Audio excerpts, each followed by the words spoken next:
So we are going to start the RF session now. And at the beginning, we will have an invited talk. So I'm Mariam Shujai, a faculty from Department of Electrical Engineering, IIT Bombay. And we'll continue with this session.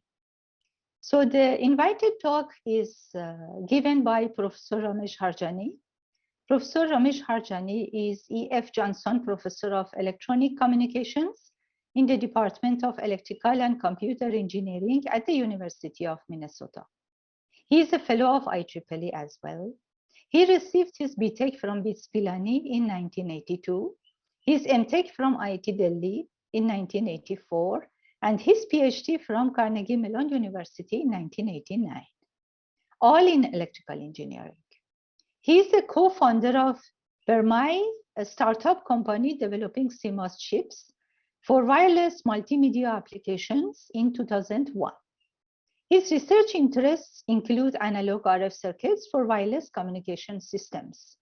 And the topic of his talk today is wireless communications, SINR.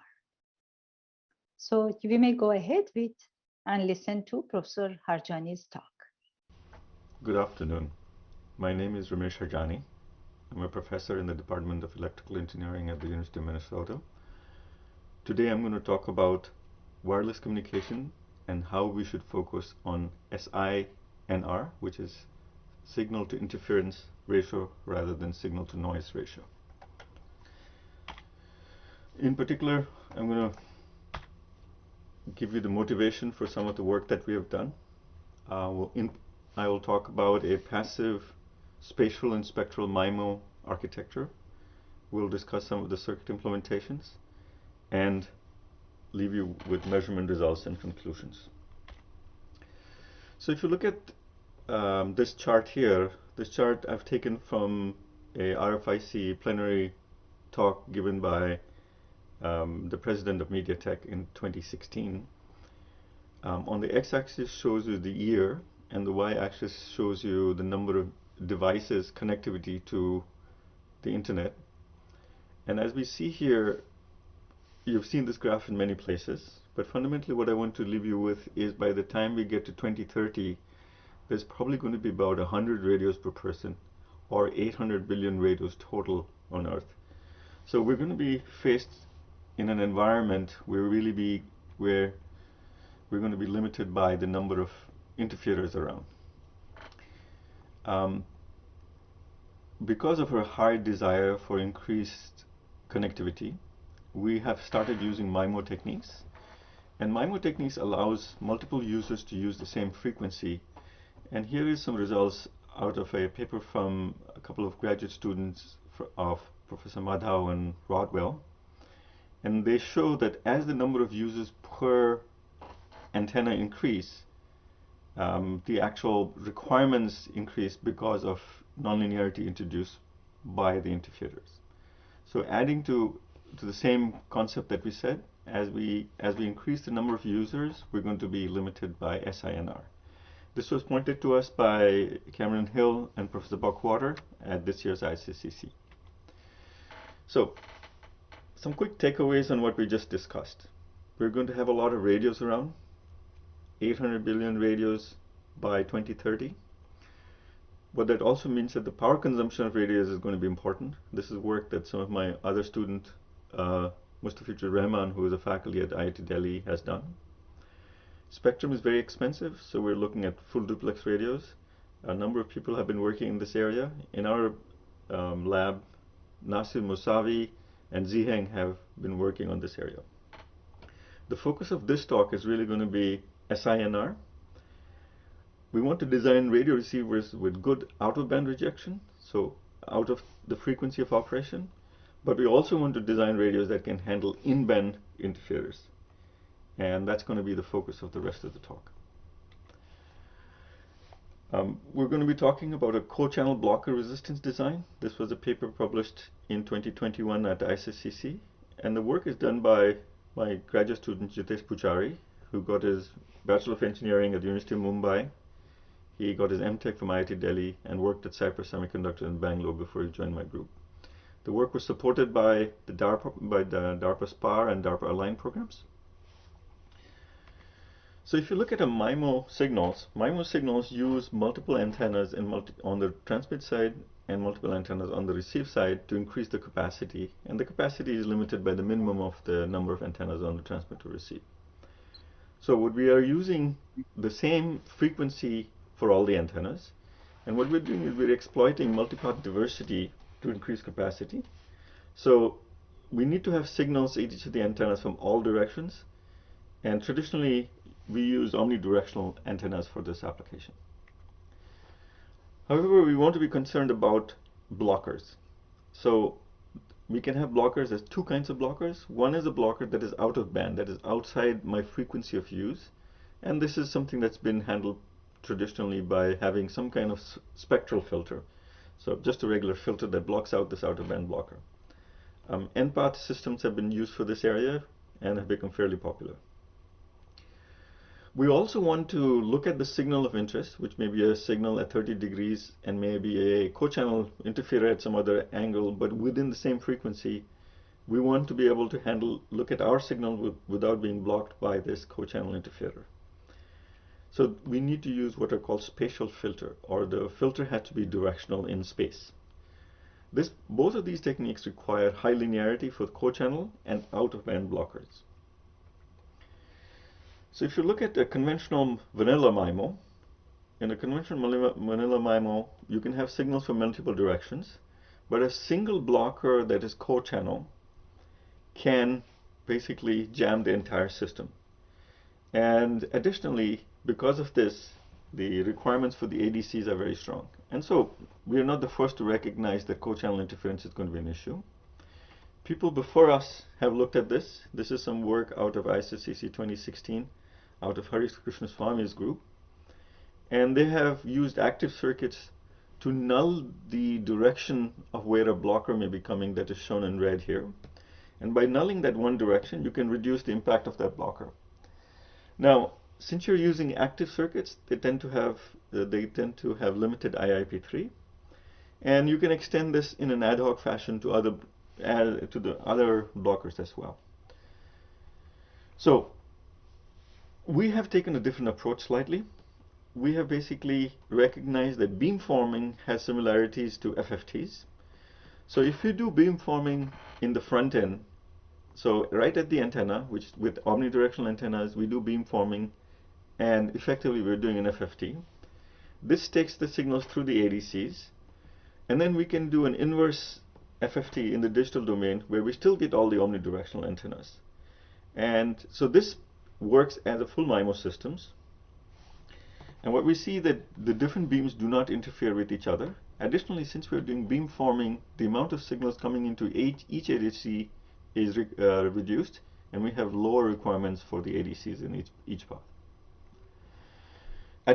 One big thing about this architecture is we can handle in a very systematic fashion. If we have n beams, we can handle n-1 blockers. So if we have n-1 blockers, the n-1 directionals, we drop the gain in those directions, but we still continue to receive in the last direction. So in this case, we're showing a 4-beam antenna. And even in the presence of 3 spatial blockers, we still have the throughput of 1 antenna. Suppose we have 32 antennas, we can operate till we have 31 jammers. So the basic recognition is that if you look at what is shown on the left-hand side, we have a mixer where we're providing different LOs with different phase. This is LO beamforming, and we effectively form a beam shown in green in this direction in the center.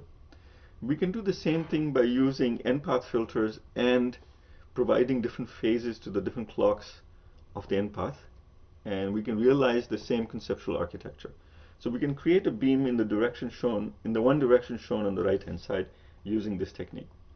Obviously, we want to get signals from all directions, and we'll talk about that in a second. But you'll notice here is that this is a spectral filter, which is an N-path filter that gets rid of jammers that are out of band. And we can see that there's a lot of similarity between this architecture and the previous architecture we just saw. So We combine the two techniques and we end up with a spatial and spectral filter that uses N-path for both directions. And you can see what we're doing is we're providing a spatial angle shown in the green direction, and we reject the signal for this particular combination. We reject the signal that's coming broadside shown in red. Now, our interest, as we discussed earlier, is going to have signals from all directions. So we need to create multiples of these for each of the 4 beams. And then we're looking at getting outputs from each of the 4 beams. So we have n orthogonal beams for n antennas. It retains all the spatial information that we initially had. And there is a switch between CA and CB that we're using here. And this ensures that we're creating independent beams. Continuing on, the circuit is actually a little bit more complex than that. It uses a fully differential topology as shown in this figure. What is shown in red is what is inside the chip. We're also doing top plate sampling for the spatial filter, and we're doing bottom plate sampling for the spectral filter. We're doing top plate sampling for the spectral filter and bottom plate sampling for the spatial filter. The top plate sampling allows us to have higher improved IIP3, and this is work that we are taking from Professor Nauta and Eric Klomperik's group. Here's the final chip that was designed, and this shows you the 4 beams being measured. For doing this measurement, the chips were fabricated in 65 nanometer CMOS general purpose technology, and is about 2 millimeters by 1.3 millimeters. We take the actual signal using a 4-way splitter, or we take multiple we take a 4-way splitter, and then we take multiple PCBs at different angles to get the measurements that are shown on the right. And we can see that we get all the 4 beams as we had previously talked about. In this measurement, we are doing a Evm test measurement where we have a signal on the bottom, which is shown in green, and we have a blocker on the top, which is shown in red. We use the same technique to generate the beam for the signal and generate the beam for the blocker. This is then combined, the blocker and the signal then combined and then fed to the chip that we have. And then we look at the output on a spectrum analyzer. What we show here is the EVM of an offset spatial blocker. The signal of interest is broadside, and we have a blocker that is co-channel and co-channel at a different angle. And we can see that we continue to receive the signal in the broadside signal quite well, even when the blocker is 33 dB higher than the signal. This is for a single blocker. We also in the previous design, there was a separation between where we were looking at the signal and where the blocker was coming by a few megahertz. In this case, we're looking at, both are in the channel, but at different, slightly offset. In this case, the signal and the blocker are both coincident at the same frequency. And here we see that we are slightly worse. We are still but about 21 dB. We can still handle a blocker that's 21 dB improved, 21 dB higher than a signal of interest, and still have decent EVM. Now, we had a multiple of tests, and this one shows you how we handle 3 blockers. So we have 2 blockers on the side. We have broadside signal of interest, and we can see that even when the blocker is roughly 30 dB higher than the signal, we can still get a decent EVM. So this plot or table compares our work with previous work, and our work is MIMO. We're comparing our design with both MIMO systems and MISO systems. MISO is single input, single output, or we're basically looking at a single antenna system, phase arrays. And what we see here is that if you look at on the right hand side, we are clearly, in terms of nonlinearity, we are clearly significantly higher than any of the MIMO systems. And we are comparable or even slightly better than any of the MISO systems. Additionally, if you look at, the same thing applies to how we handle in-band, in-beam signals, in-band, in-notch signals, and so forth. And the power consumption numbers are reasonable compared to the previous circuits. So, in conclusion, the architecture utilizes passive structures for blocker removal. We're basically using passive N-path filters for spectral filtering. We are using a combination of resistive and capacitive FFT for spatial filtering. All blockers, both co-channel and outer band, are rejected before the active circuits actually see them, with the result that for in the notch we're 18 dB better than the state of the art, and for in beam we're 30 dB better than the state of the art in terms of our linearity. There is obviously a slight degradation in the noise figure, 3 to 6 dB compared to the state of the art, and our design used 4 antennas, but the design is scalable to multiple antennas and can handle n-1 blockers. And with that, thank you very much, and I'll stop here at this point. Thanks. Thank you, Professor Harjani, for your excellent talk with respect to the MIMO systems, and then how using passive, eventually blocking in both spectral and spatial blocking, you are able to remove or attenuate the blocker. And the numbers that you reported are interesting with respect to the state of the art, 10 dB and 30 dB for in-notch and in-beam blocker. And we thank you for this brief but very informative and interesting research. And as you mentioned, yes, of course, your former PhD student now is a faculty in IIT Delhi. So thank you. And then since Professor Harjani was not able to attend for Q&A because of the time difference, so audience may actually write questions directly to him, and then he is ready to answer, and feel free to directly write your questions to him. So with this invited talk, now we move on to the program of the session. So we have the first paper of this session, which is 4 gigahertz, sorry, 2.75 till 2.94 gigahertz VCO, voltage control oscillator, with low gain variation for quantum sensing. And Aditya Edakadan will present it, and this work is from IIIT Hyderabad. Aditya, you may go ahead. And hello everyone, feel free to ask questions. And I'm a third-year BTech student and an undergraduate researcher in the IC Vibes Research Lab at Center for VLSI and Embedded System Technologies, CWEST, IIIT Hyderabad, India. Today we will be presenting our work entitled a 2.75 to 2.94 gigahertz voltage controlled oscillator with low gain variation for quantum sensing applications. My co-authors are Kuntal Desai, who is a third-year BTech student at IIT Kanpur, and Professor Abhishek Srivastava from CWEST IIIT Hyderabad. Me and Kuntal have equal contribution to this work.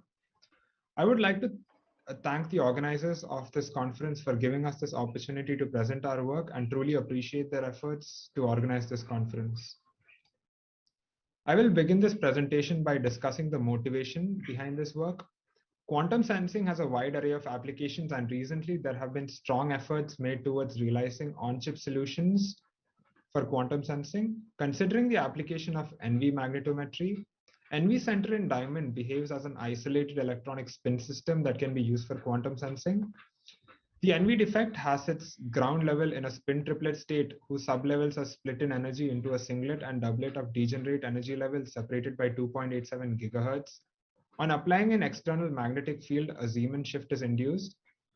Optically detected magnetic resonance is used to measure the static and slow varying magnetic field strengths. The spin transitions are excited by a signal near 2.87 gigahertz, and the diamond can be irradiated using a green light, which will cause it to produce a red light proportional to the magnetic field strength along the NV symmetry axis. The photon frequency is given by the following expression, where gamma E is the gyromagnetic ratio equivalent to 28 gigahertz per Tesla. In order to produce the previously mentioned 2.87 gigahertz signal, we require a microwave signal generator, and this generator must have a fine frequency resolution in order to facilitate the detection of magnetic fields smaller than 1 microtesla. Low gain and low gain variation are also imperative in ensuring fine frequency resolution. The challenges involved include being able to achieve a sufficiently wide tuning range. along with minimized gain variations across the entire frequency range. In this work, we propose an LC-VCO with low gain and low gain variation. Hello everyone. In this slide, we will go through the background of an LC oscillator. An LC oscillator consists of cross-coupled pair of MOSFETs with a parallel combination of an inductor and capacitor. We can change the frequency of an oscillator by changing the capacitance of an oscillator. For fine-tuning the frequency of an oscillator, we use MOS varactor, whose gate source voltage is changed to change the capacitance of an oscillator. By sweeping V tune and keeping V bias fixed, we can fine-tune our oscillator. By for sufficiently large tuning range, a single MOS varactor cannot be used. For that purpose, we require a capacitance bank whose purpose is to add or remove capacitance as required. We can use switched MOS varactor or switch fixed capacitance, which can be added or removed to serve the required capacitance. There have been several techniques discussed in the past to reduce KVCO variation in our oscillator. One such technique discussed in the past is by connecting in bias shifted inversion mode MOS varactor connected in parallel with the conventional accumulation mode MOS varactor. Another technique is by connecting a capacitance bank in series with the MOS varactor and also in parallel with this combination. Consider the case when the value of the capacitance bank is increased.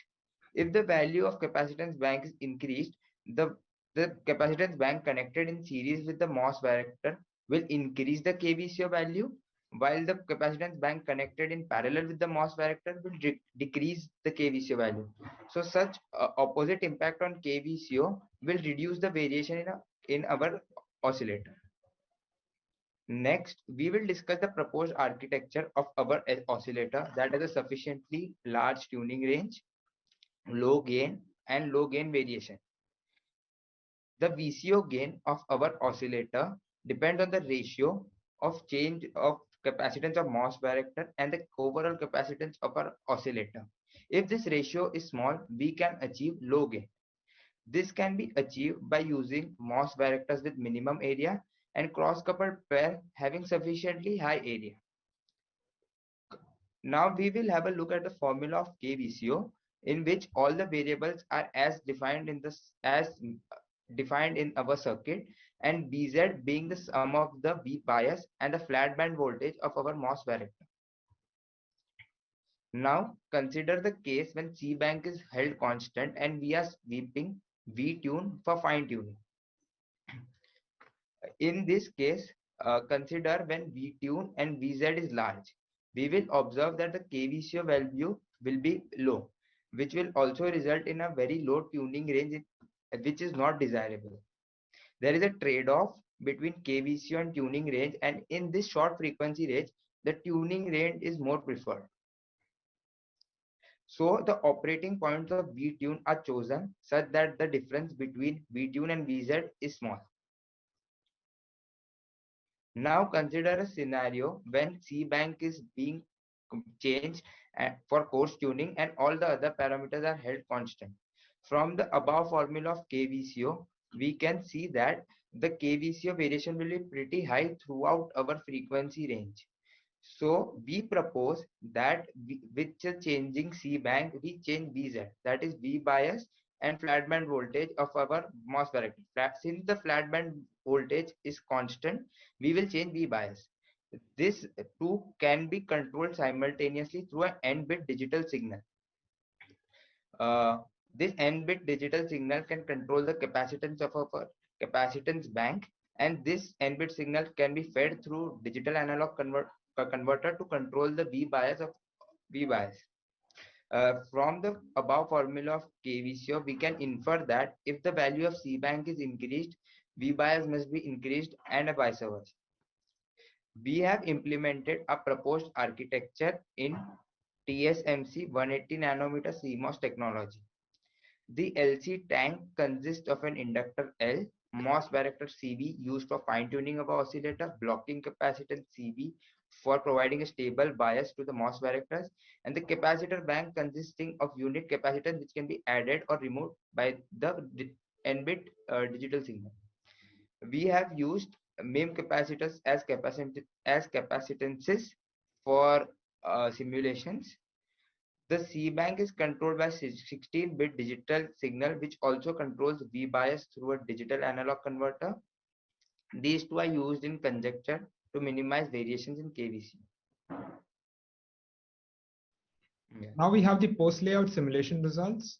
The proposed VCO consumes 5 milliamperes of current from a 1.8 volt supply.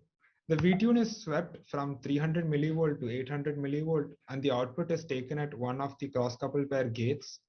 The variation of VCO frequency in the lowest, highest, and center frequency bands are shown in the figure. It is observed that the VCO tuning range is 190 MHz around the 2.87 GHz center frequency, with a KVCO variation of less than 20 MHz per volt in each band, which is a significant improvement as compared to related works with variations ranging from 40 to 600 MHz per volt. For the variation of KVCO across process corners and tuning techniques, it is seen that the variation in the typical corner is 3.82%, while it is degraded to 8.57% in the slow process corner.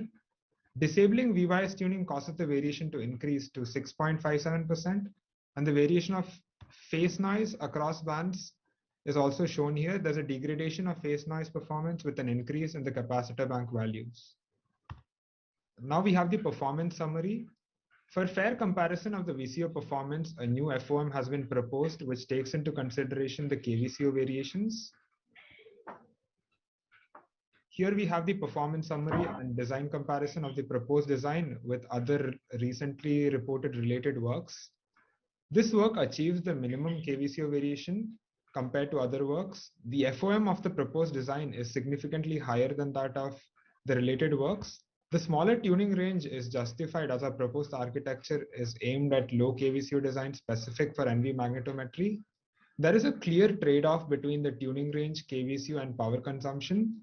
For lower KVCO, the tuning range is also reduced.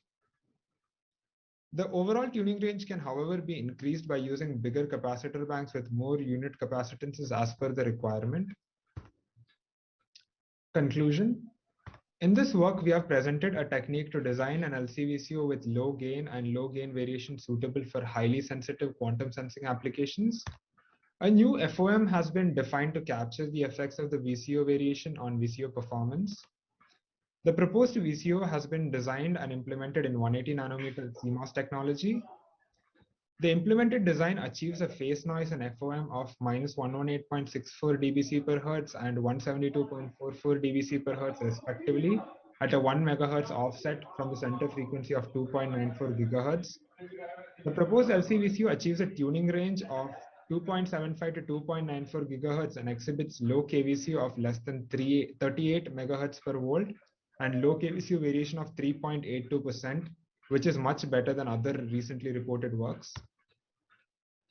Thank you.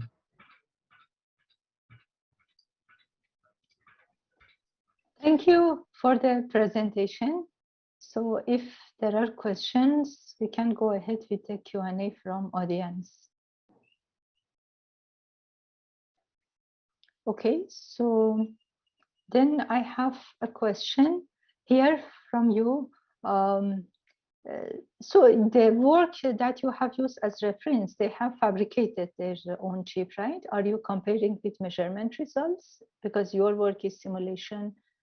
Are you comparing with measurements? Specifically, I noticed the closest in your table of reference was around 9% variation of the gain. So do you have simulation results of the similar work? Because the technology was there compatible. To compare, you know, it's a kind of fair comparison, simulation results with simulation results. The most works have been have been used, have been simulated. Like, so that all of them are simulation based? Yeah, mostly everyone. So my question is specifically about that 9% work. The reason I'm saying is because in your simulation, for example, your supply is a clean supply. But when you go to measurement, your supply has noise. So therefore, it will to have apple to apple comparison. So therefore, either you need to generate a noisy supply in simulation. This is of course one of the factors. Or eventually you simulate the same reported work, and then you report your results in the same technology. Okay, so you may consider it as a comment, so we can move on. If there is no answer, it's okay. Okay. Thank you. Yeah. Okay. Hello, Professor Mariam. Yeah, hello, Professor Abhishek. Yeah, I'm Abhishek. Yeah. Yes. So so I think they have compared in this work. We have basically compared our simulated work with the measured results. Some of the works are simulated also. We have not replicated all those works and did this simulation comparison, but we will do that. In post-layout simulation, we try to capture all the practical aspects. However, of course, measurement results are, we cannot compare these two. Right. But no, just I was suggesting that they can just go with the closest, which was 9%, not necessary with all of them, and then have the comparison of the simulation results. But a good work, and thank you for the presentation. Thanks. We will do that. Thank you. Yeah, thank you. Okay, so now we can move on to the next presentation. So next presentation is low phase noise 30 gigahertz oscillator topology for resonant FIM transistors based high Q on chip resonators in 14 nanometer technology. And it's from same group, and I believe Professor Abhishek will present it.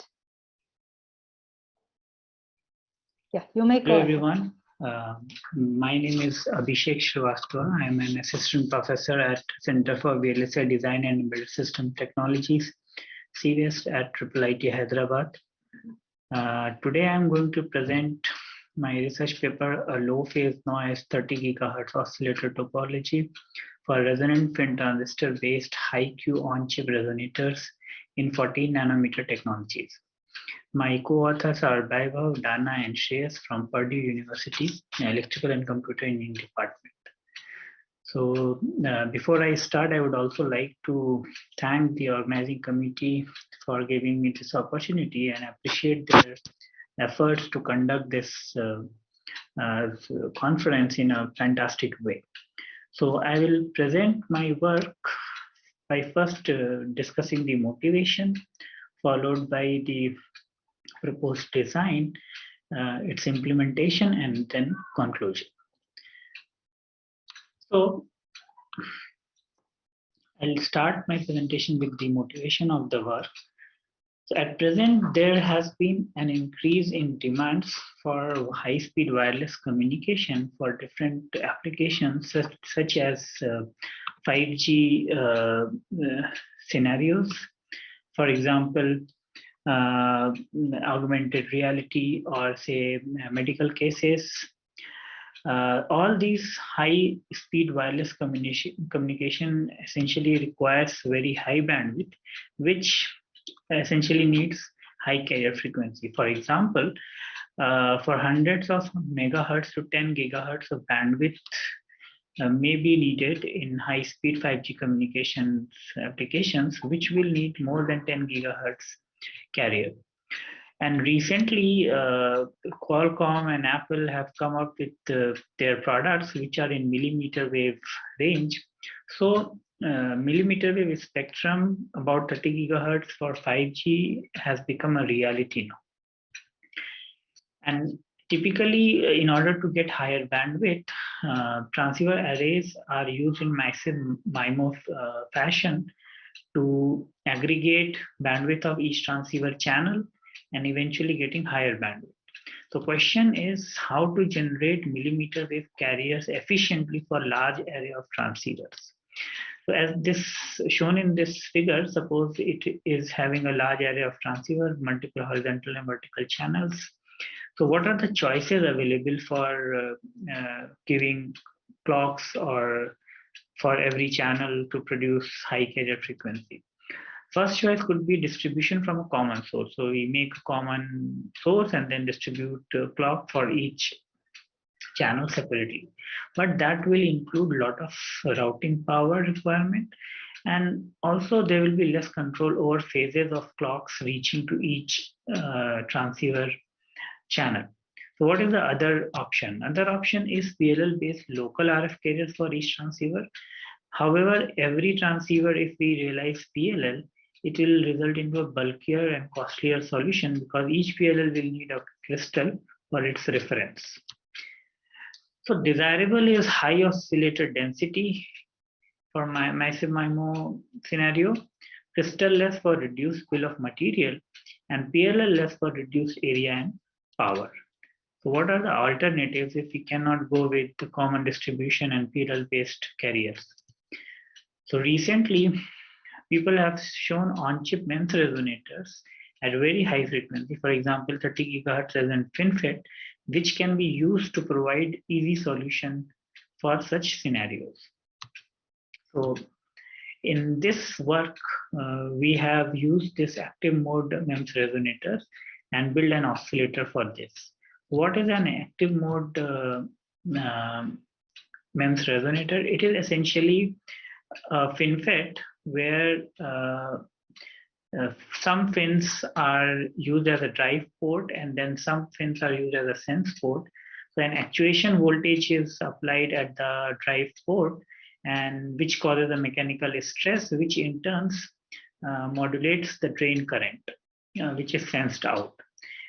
The feature is that it is can be realized on chip, and it has a very high quality factor, more than 1000, while occupying very less area.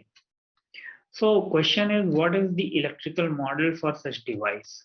So as shown in 1 and 3, this acts as a voltage control current source with 270-degree phase shift between its driving voltage and sensed current.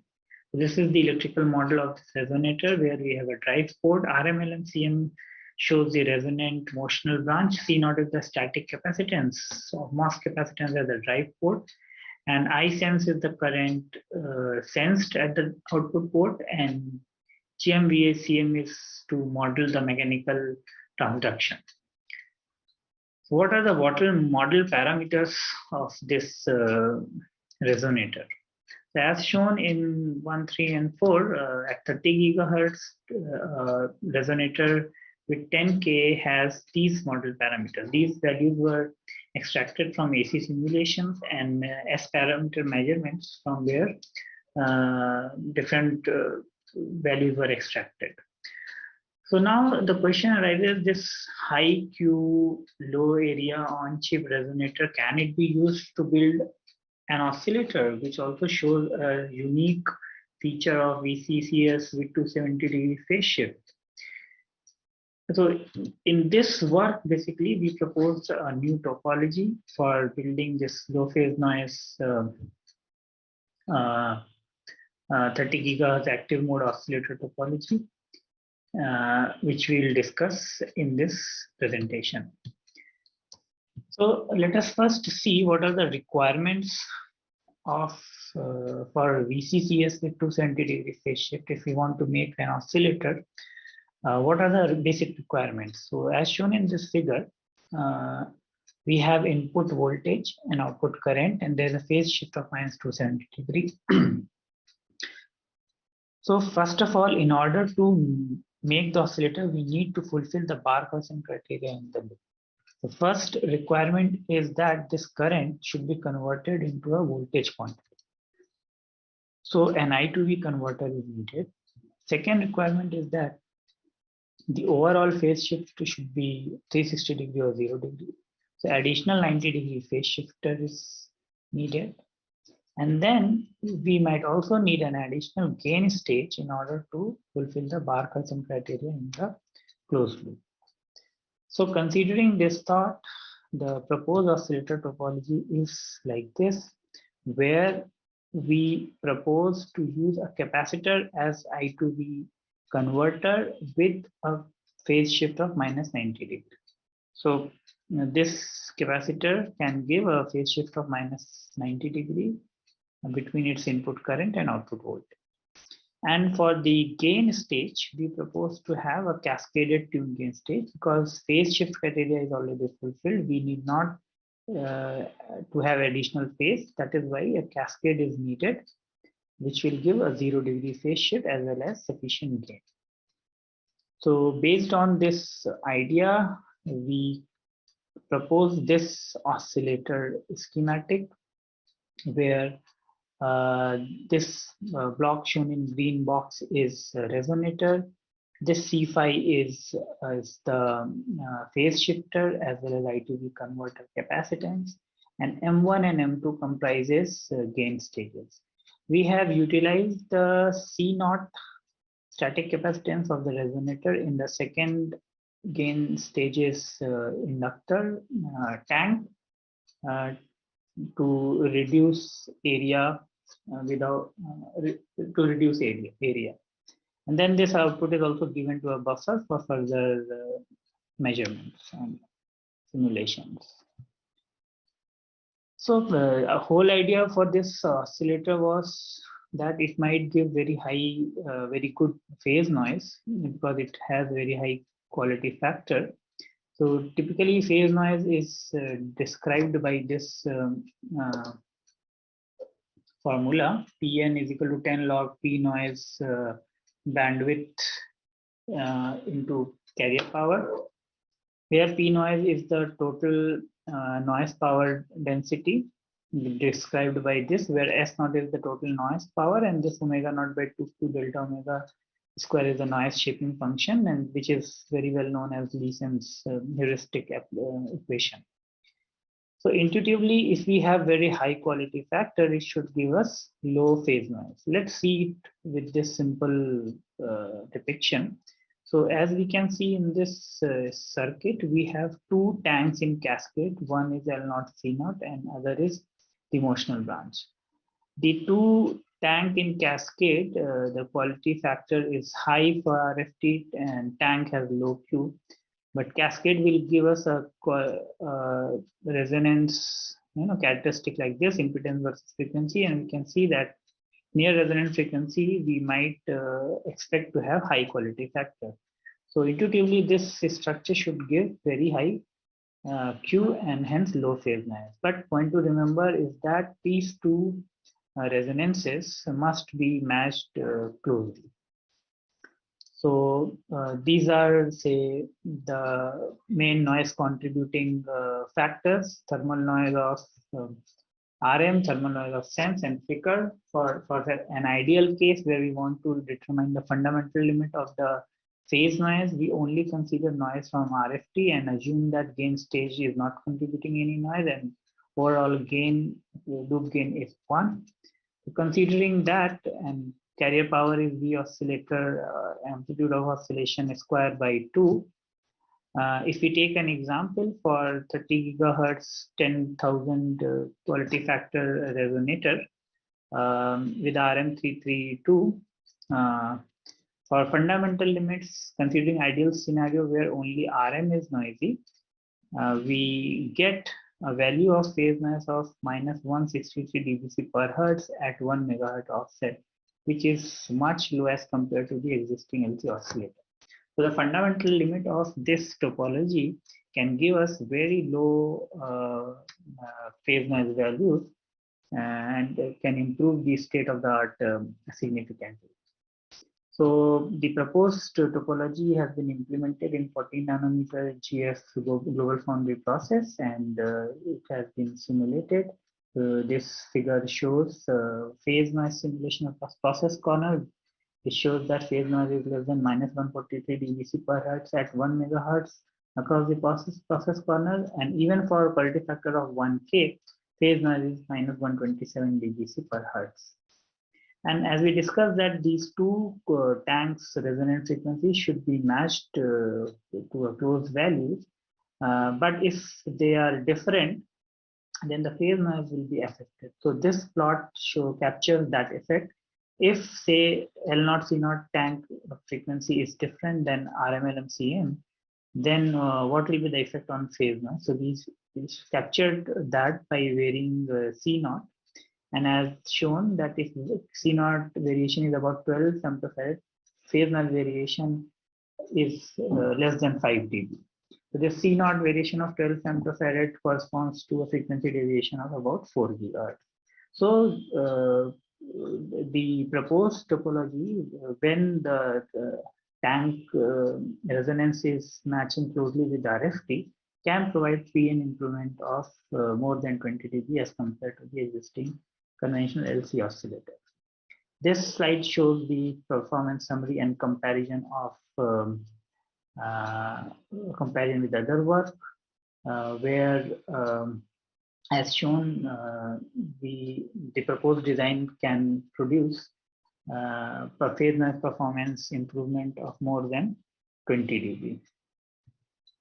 So in this work, finally to conclude, in this work, we have proposed a novel low phase noise oscillator topology for active mode resonant FinFET transistor, where which provides fully monolithic solution for millimeter wave signals.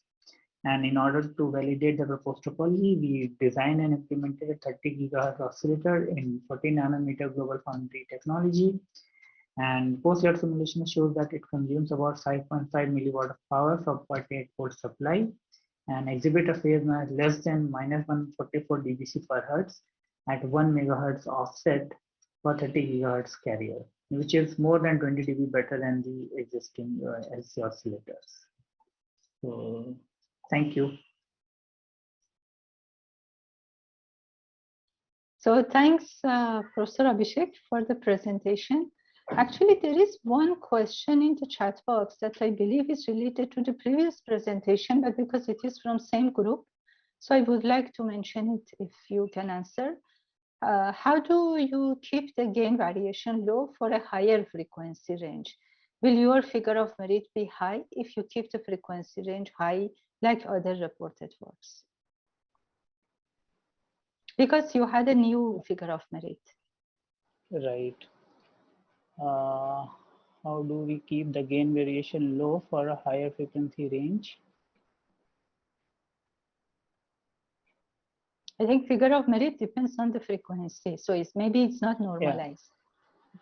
So basically, we have normalized this new figure of merit. Basically, we have normalized it with respect to delta K VCO. So Okay. say if we are saying that our delta K VCO is very small, then it takes into account that at a particular frequency, our delta K VCO is larger or smaller.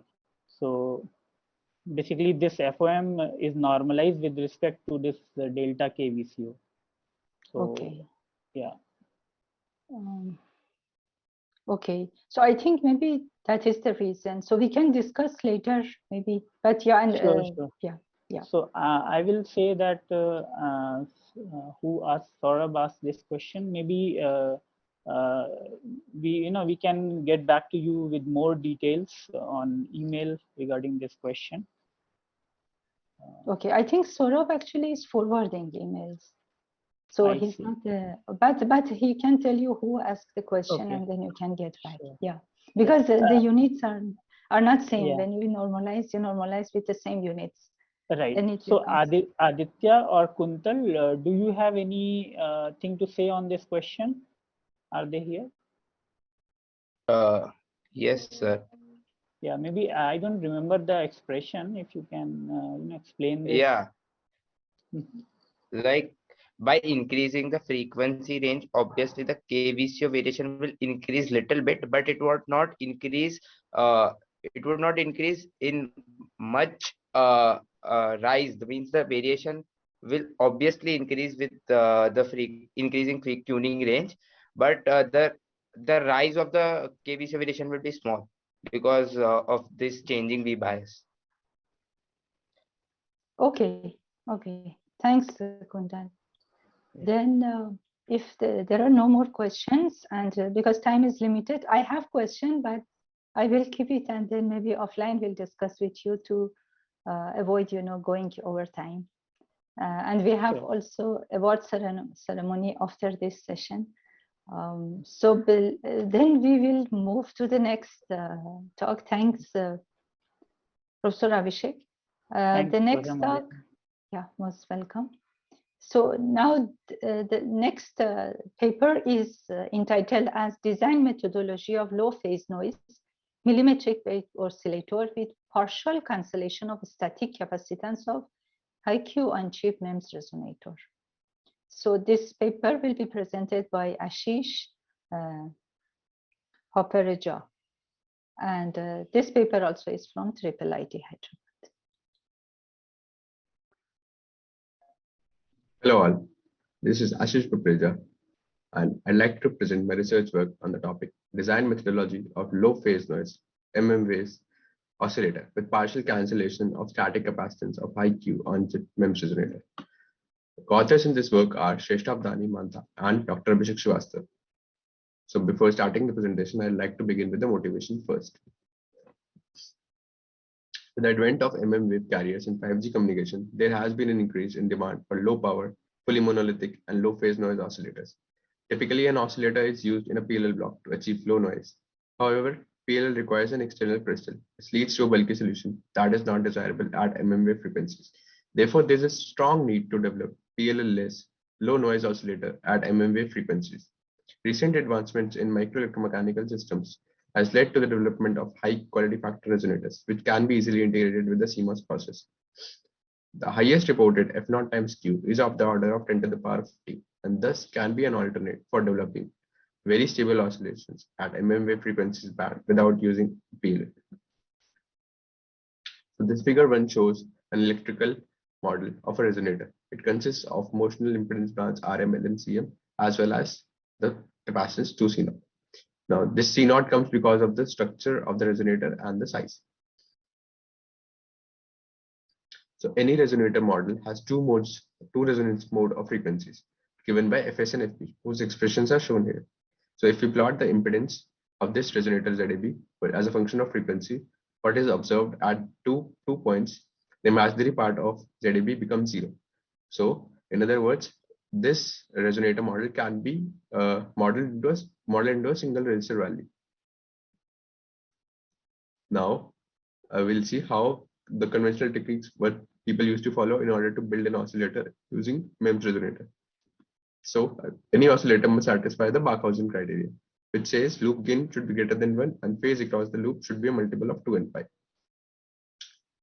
So as we have seen that RM, LM, CM, C0 can be at one of the resonance frequencies can be modeled into a single resistor value, and it so happens if you place a negative resistance such that this negative resistance compensate for the losses of this resonator, then we get sustained oscillation. Whereas the other Barkhausen criteria says that it should be a multiple of 2 and pi. In other words, this resonator model RM, LM, CM, C0 should be modeled into a single resistor value, then only the phase criteria is satisfied. So for any general resonator, in order to validate the Barkhausen criteria, we have evaluated the expression of ZAB as well as phase of ZAB. Now, what's the problem here is that, like with the high Q on-chip resonator present, they suffer from the problem of low KT square. That is, CM by C0 ratio is low. As a result, the phase does not cross the 0 degree axis. So this problem basically elevates the Barkhausen criteria, and hence an oscillator cannot be made using the conventional techniques which people used to follow. So for the 10.33 gigahertz, as shown in figure 1, we see a phase of minus 45 degree. So it's a capacitor. It's not purely resistive. It has some R minus JX component. So this needs to be solved, like because the conventional techniques can't solve this problem. So what people have done is, in order to tackle this low KT square problem, in one of the works, an inductor was placed in parallel to the C0 value, such that L0 C0 resonate exactly at the frequency of this element CM. So then we only be left with this RF resistor, and then thus we have been able to they have been able to make it into a resistor value, this structure, and by putting a negative resistance they are able to attain sustained oscillations. But the problem with this structure is that it uses an inductor. So inductors are bulky elements. Also, like one of the other problem with this topology is an exact matching of frequency is required. I mean, across all the process corner, L0 C0 should resonate exactly at the same value as with element CM frequency. So which is hard to achieve. So in this work, we are proposing a solution of partial C0 cancellation. So the problem identified was that we have relatively large C0 value, because of which the phase was not crossing 0-degree axis. So if we somehow reduce the value of C0 by putting a negative capacitance in parallel such that the net capacitance becomes C0 plus C neg, then we should see a 0-degree phase crossing. So now the question is how much negative capacitance is required. So we'll again go back to that phase equation, and this was the phase expression. If we equate this phi z AB to be 0, then from this expression, one can obtain the minimum value of C0 that is required, which ensures phase crossing 0-degree axis. So the expression comes to be this. So if we substitute the values and we find a C0 of 12 femto is required. So in other words, 12 femto capacitance means we have to effectively place a C neg of minus 18 femto. So then we will see 0-degree phase crossing.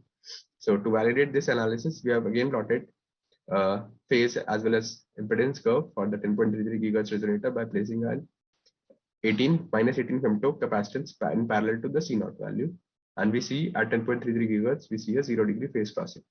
So thus this placing a negative capacitance and doing a partial cancellation is helping us achieve the required results. Now the question arises, how do we implement this negative capacitance? So this figure 1 shows the structure. It's a cross-coupled pair with a capacitance CSS connected between the two sources. And this structure, if we do the small signal analysis, provides a negative capacitance, whose expression is given here, C neg as well as R neg. So the structure not only provides a negative capacitance, it also provides a negative resistance, since we require both of them in order to make an oscillator. So this structure can help us achieve both the purpose. So now, like if we look at this expression, clearly in order to achieve negative capacitance, this term should be greater than this term. Then only we see a negative capacitance. So from this expression, one can find the value of frequency till which one can see a negative capacitance. So as you can see, it's a function of 50. So it's a function of process unity gain frequency. Also, one more thing to observe is that both R neg and C neg trade off with each other. So like here, a large GM is required to achieve larger C neg similarly, but what happens with the R neg is like at high frequencies, R neg can be approximated to 1 by GM. Thus, both R neg and C neg move in opposite directions. So this is the trade-off, like while designing. You require both of them to be large. So like this is the proposed oscillator topology. So here we have our MEMS model, and this M1 M2 CSS is the negative capacitance structure which we have seen. MP1 MP2 and MREF are the used for biasing, and M3 and M4 are the common mode feedback resistor, and they are operated in the linear region. So for our chosen resonator model with RM 620 ohms, C0 30 femto, we have already seen by equating the phase to be 0, like, and C neg of 18 femto greater than 18 femto is required. Similarly, an R neg greater than twice of RM is preferred in order to achieve loop gain greater than 1. So these are the requirements. So for this structure, we have plotted C neg and R neg as a function of CSS. So these are the corresponding values. So like what is observed is with CSS varying between 110 femto to 135 femto, it provides the range of frequencies, I mean range of CSS values over which our Barkhausen criteria is satisfied. So now the question arises between these 2 points, which capacitance provides optimum performance. And by optimum performance, I mean noise performance, because we are targeting a low noise oscillator. So for that, we did the noise analysis of this oscillator. So this figure shows a linearized model for the proposed oscillator structure. So we have RML and CM motional bands, we have a C0, we have a C neg, we have an R neg. So we have combined C0 plus C neg into one capacitance named CL. And these are the corresponding noise voltage sources. For the resistor, RM contributes the noise. And similarly, because of the active devices, we have combined all this into a single noise equivalent current. IN square active. So the corresponding power spectral density is 4 kT times R, and for the active device, it's 4 kT gamma times J GM. Now, to calculate the contribution of each noise source, the transfer function from that noise source to the output is calculated, and their mean square quantities are added, since all the noise sources are uncorrelated. So if we do all this analysis, we get this expression because of the resistor noise. This is the output noise. Because of all the active elements, this is the final expression. So the total noise would be the sum of active plus resistor, and the final phase noise expression in dB can be written using this expression. So in order to achieve low noise oscillator, what is seen is a low RM is preferred. But since when a resonator model is chosen, the RM value is fixed. So the designer can choose the value of CL in order to obtain optimum noise performance. So we have plotted phase noise as a function of relative offset frequency for two different cases, with CS is equal to 130 femto and CS is equal to 120 femto. So it gives a CL of 1.7 femto and the CL of 4.08 femto. So if we calculate phase noise 1 minus phase noise 2 from this expression, we get a difference of 3.8 dB, whereas the simulation shows a difference of 2.8 dB. So clearly a negative capacitance, a larger negative capacitance is helping us achieve better phase noise. So here in this section, a general design technique of oscillator using partial cancellation of C0 is presented. Here we are explaining how the choice of CSS is made. So CSS offers two functionalities. It provides DC stability by degenerating the negative resistance and preventing the circuit from latch at low frequencies, and it should also provide enough CNEC at the desired frequency for the partial cancellation. So for the lower bound, if we at low frequencies, if we ignore the effect of other parasitic capacitance and find the expression of Zn, we are having this expression. So if we keep on reducing the CSS value, what happens is it increases the negative resistance pole frequency. So which sets the limit, because if we keep on reducing the value of CSS, it is observed that a positive resistance is seen at the desired frequencies. So that is not required, because for oscillations we need a negative resistance. Similarly, for the upper bound of the value of CSS, if we keep on increasing the CSS value, what can happen is my CNEC can be greater than the C0 value. So if that happens, then it basically makes my loop gain A beta greater than 1 for a much wider band of frequencies. So as a result, this could result in parasitic oscillations, which is undesirable. So using this technique, the final implementation results for the structure are shown. So the figure 1 shows a loop gain as a function of frequency. So as you can see, at 10.33 gigahertz, loop gain is around 2 dB, and for high frequencies as well as low frequencies, the loop gain is greater than, less than 0. So that ensures the parasitic oscillations not occur in the proposed oscillator structure. Figure 2 shows CNEC and RNEC variations as a function of frequency. So we get minus 28 femto at 10.33 gigahertz and RNEC of minus 1.6 kilo ohms at 10.33 gigahertz. With this CNEC and RNEC, we have satisfied the Barkasian criteria, and one should see oscillations. So if we do the transit analysis, we see oscillations building up and a sinusoid of amplitude 228 millivolt. So the same is shown by plotting the PSS curve. So we see a sinusoid tone at 10.33 gigahertz of amplitude 228.321 millivolt. Similarly, to check across different corners, we have plotted the PSS as well as the phase noise curve across all the 5 corners. And we see like phase noise of minus 136.9 dBc is observed at FF corner. So which is pretty well. So this table shows a performance comparison with other state-of-the-art oscillators in XPAC. So for the chosen through partial cancellation of C0 and exploiting the high Q value of the resonator, we are able to achieve phase noise of minus 137 dB, dBc per hertz at an offset of 1 megahertz, and which results in a figure of merit greater than 20 dB than the present literature present in the present literature. So a greater than 20 dB FOM is observed. So In this paper, we have been able to tackle the problem of low electromechanical coupling coefficient, that is CM by C0, through partial cancellation of C0. The paper also discusses how an optimum performance in terms of noise is achieved by deciding how much partial cancellation is required to achieve an optimum performance. Thank you. Thank you, Ashish, for the presentation and also for showing how it is possible to go with PLL-less millimetric wave oscillator, on-chip oscillator using on-chip IQ MEMS resonator.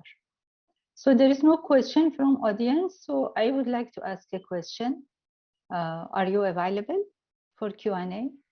Yeah, yes, ma'am. Okay, Yes, yeah, okay, thank you. So for the partial cancellation, so you are heavily dependent on the parasitic capacitors. So do you have any provision for post-silicon tuning of this partial cancellation? Tuning of this Cancellation itself, because it is heavily dependent on the parasitics. Yeah. And the range of the resonance frequency itself also is very highly sensitive to this parasitic effect. So therefore, naturally, layout and post-layout and then post-silicon parasitic components will contribute to this sensitivity, and therefore you will move from the optimal point. So do you have any mechanism to adjust it back post-silicon? Like the thing like after fabrication. The thing which I considered like while designing here to ensure that loop gain should be high. I mean, it should be a narrow band loop gain and should be close to my resonant only, so that if we have any bond wires or not, like inductors in the connection, so that there's no parasitic oscillations. Like that thing I ensured with that. That is true. That is absolutely fine. So that is at the design level, even post layout, but after fabrication, the resonance frequency of the on-chip MEMS may not be exactly what you have designed for. And also parasitic elements and the parasitic capacitance of the MEMS, as well as extra parasitic capacitances which will be added, will move the optimal point. So therefore, you need to go back to that point. And that point now has moved. So more often, there are ways for post-fabrication to tackle this problem. I just wanted to know if you have considered the post layout. Like I still haven't considered fabrication. Like when I did the layout also, like I in the expression of like parasitic CGS CGD, I was considering the wire resistance, like all that, and the resistance because of the metal layers. That I did in the layout thing, but post fabrication, like I have to see. Okay. So I would like to comment here that in the present design simulations, we have not considered that, but we can definitely have say some DAC controlled tunable capacitor banks in order to calibrate it or cancel this shifting effect post fabrication with small values. With small values, with say maybe MIM cap, varactors, MOS cap combination might be required. But we have not tried that in simulation, but it is a good point to, when we go for fabrication, we'll keep it in mind. Okay, thank you. Thank you. Very interesting work. I mean, all of them actually were very interesting from same institute. So really, thank you for the papers. And I think the last paper will not be from your institute, so will be from IIIT Bangalore. Okay, very good. Yes, so thank you for the presentations and also answering to the questions. So we can now move. Yeah, most welcome. And all the best to all of you, all students and the research team. So we will move on to the last paper, if I am correct. It will be the last one in this session. It is an event-driven approximate bioelectrical model generating surface electromyography RMS features. It is presented by Vinay, but we have also Professor Madhav Rao for Q&A. Greetings, everyone. I'm Vinay, and I'm here to present our work in the paper titled An Event-Driven Approximate Bioelectrical Model Generating Surface Electromyography Root Mean Square Features. This work has been done in collaboration with NIMHANS and IIIT Bangalore. So a brief introduction regarding surface electromyography. So EMG or electromyography tracks muscle movement. So it looks at minute electrical signals that are being generated within the muscles when they are actuated. So there are various methods of measuring EMG. Some of them are invasive methods, which go within the tissue and then measure the electrical signals, or there are more commonly used non-invasive measures which directly look at the electrical signal on the skin surface. So one example would be these patch electrodes, which may be gel electrodes that are put on the skin, and this EMG is typically present from microvolts to millivolt at the surface of the skin and is observed between 50 and 150 hertz and can be measured using instrumentation. There are several applications for EMG. One such application is that in post-stroke motor impairment studies, we could assess the degree of impairment in these patients so that we can understand what is the degree of their impairment and what particular physiotherapeutic planning needs to be done so as to get back the muscle to its original form, or at least close to its original form. So the idea is that we use this SEMG to look at what particular muscles are currently not functioning as they are, and what kind of course of action that needs to be taken so that the muscles can be brought back to their original functioning. So in our previous work, we have shown that we could use machine learning based algorithms which can help us predict these user gestures using this surface EMG signal. So we have a bunch of electrodes on the skin, and then looking at the signal that is being generated when a user performs, let's say, a 4-finger flexion, we could predict which particular finger the user had flexed. So what the challenge is that this particular application needs a lot of data that needs to be collected, and since this is a machine learning model, not a lot of inference could be obtained from this, just processing this data using machine learning techniques. So one possible solution would be to have a physically relevant model that can also generate this synthetic data, and by looking at the data that it is generating, we could get a better understanding of the the modeling that could be done for these SEMG systems. So this is the experimental data that we used in our paper. So the experimental data was collected using a 6-channel SGMG system with the differential electrode pair configuration as shown here. So this image shows just 3 pairs of differential electrodes on one side of the arm. There are 3 such pairs on the other side as well. So the data that we mainly looked at was with respect to the flexion of 4 fingers. So basically the data that we collected was flexion of these 4 fingers of the arm, and we consider this as our experimental basis for comparison with the theoretical model that we will develop.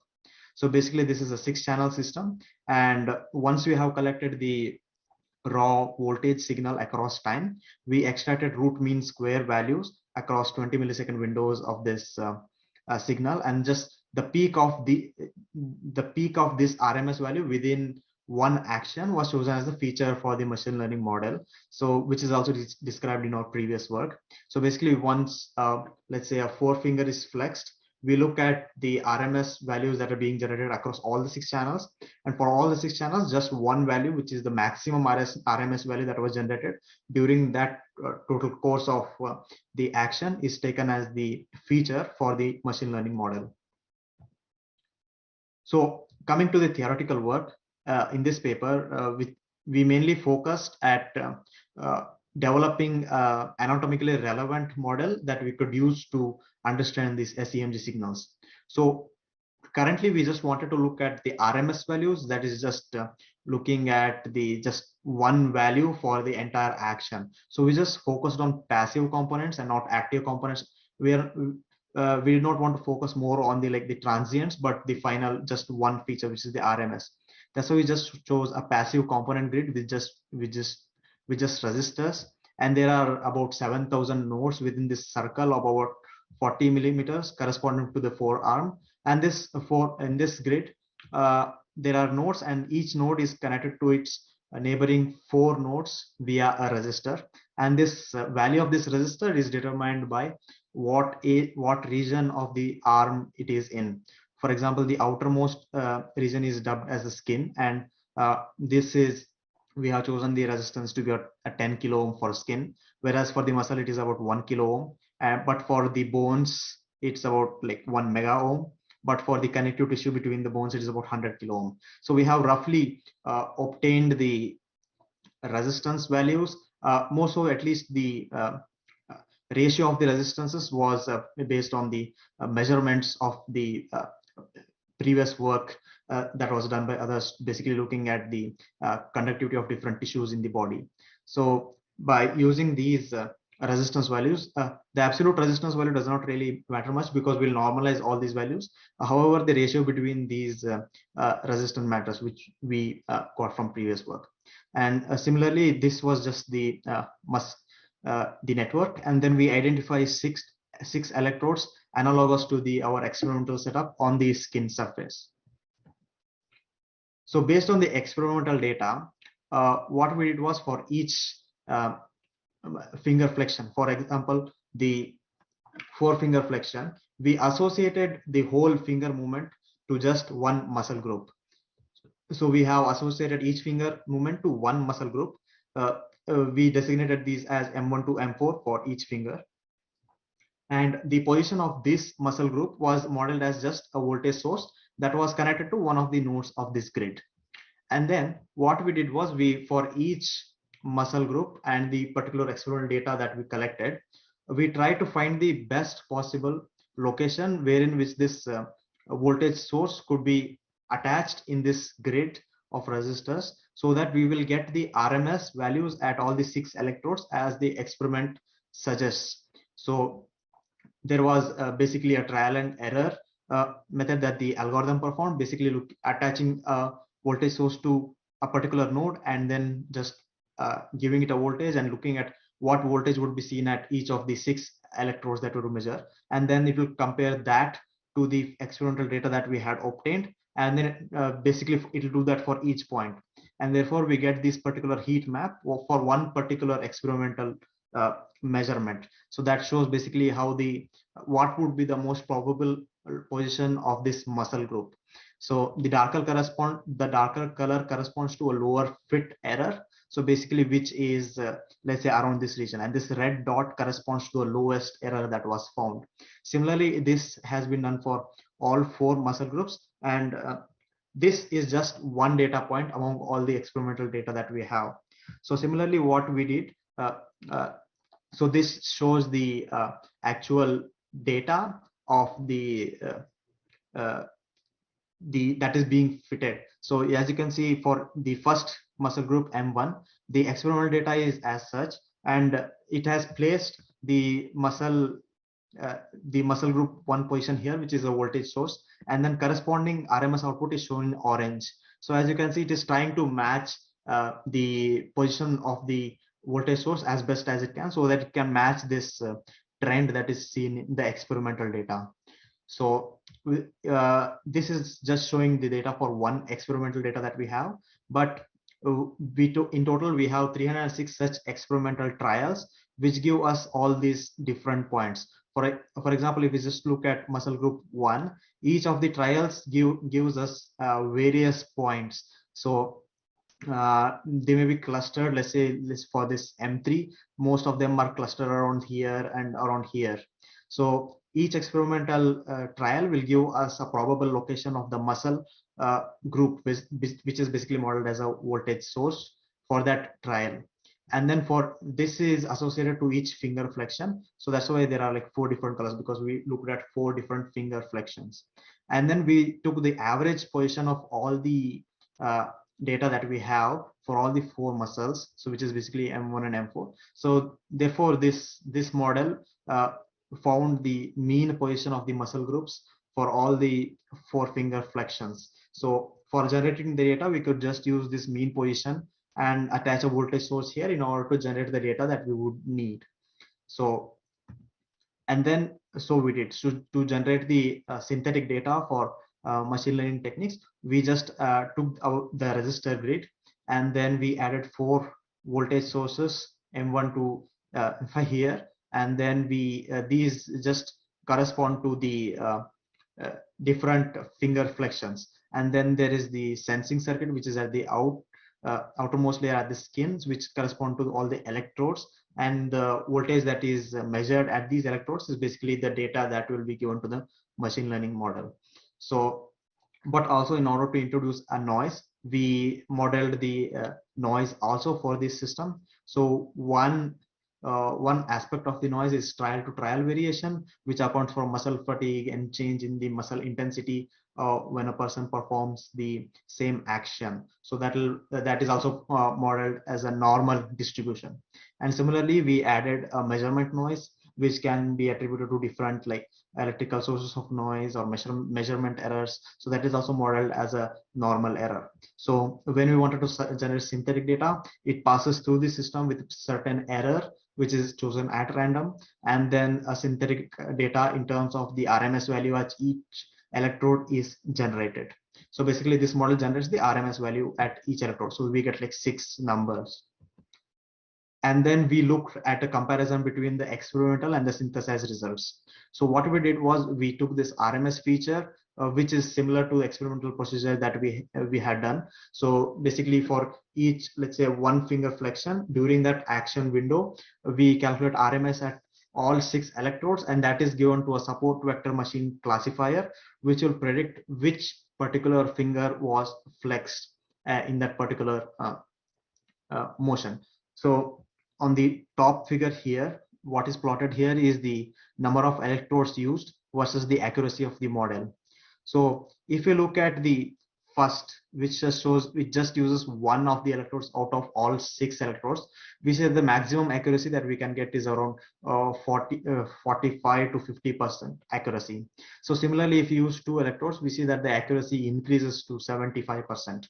And similarly, the accuracy increases but plateaus after 4 electrodes. So which shows that after adding 4 electrodes, it is sufficient to predict which particular finger was flexed, which also correspond to the degrees of freedom that are present in our experiment, which is we are trying to measure 4 finger flexions. That's why 4 electrodes are sufficient in order to look at, in order to predict which particular finger was flexed.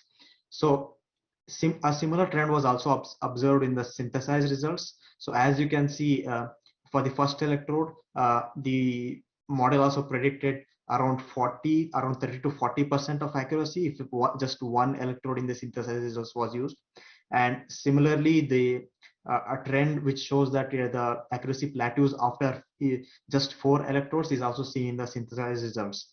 The disparity between the experimental results and synthesized results, which is about 10%, is attributed to the simplistic model that we have used, which is just a passive resistor network. But the fact that the synthesized results correspond to experimental results in with respect to the trend and the trend of the data that we see shows that this particular model, the validity of this model is confirmed for its utility in designing circuits and better understanding of the electrical models of physiological signals that could be used. Further, these kinds of models could be developed for other physiological signals such as EEG, etc., so that we can better understand how this signal could be used to look at the experimental data that we get, so that they can be correlated to the theoretical models that we have. Thank you. Okay, thank you for the presentation and then giving an interesting work with respect to the generating the image or location, eventually mapping of the location with respect to the signals that you acquire.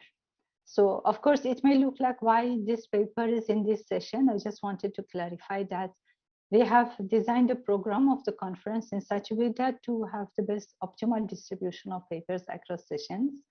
So, and therefore this paper also is a part of this RF session. But since there is no question, I have one question from, of course, Dr. Madhav. I will ask how, because I noticed that the resolution of the location that you specify is in millimeter.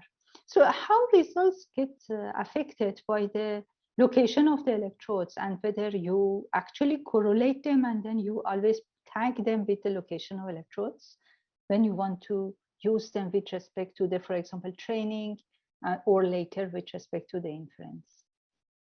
I think good question, Professor Mariam. I think we did try different resolutions. I mean, if you could notice that 7,000 nodes, we did try with lower number of nodes and higher number of nodes. More than 7,000, I think it turned out that we got the similar error in the classifier error. But the lower resolution definitely is a kind of a problem. And I think we also do one kind of an approximation is if whatever is the resolution, we do an average or a mean spatial location, identifying the best optimal localized muscle position, and that is likely to, ultimately that is the bottleneck once we have the mean or the spatial mean. So that is the bottleneck, and that gives us the error. So my answer and hypothetical answer is the resolution. It does matter, but beyond 7,000, I think we have not, we got the similar error rates. Right, that's true. It is true. In fact, your observation that naturally it saturates. But my point was, if you suppose when you want to use the system, suppose it is trained.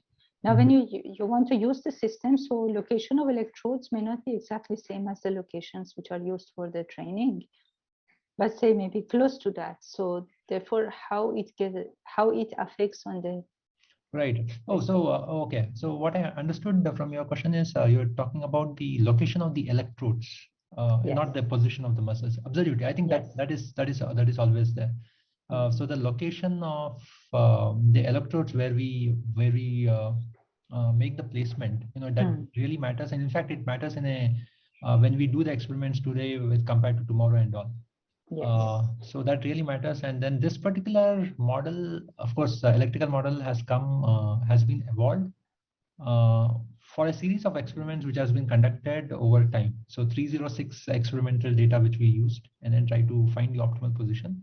So of course there will be a delta X and delta Y variations.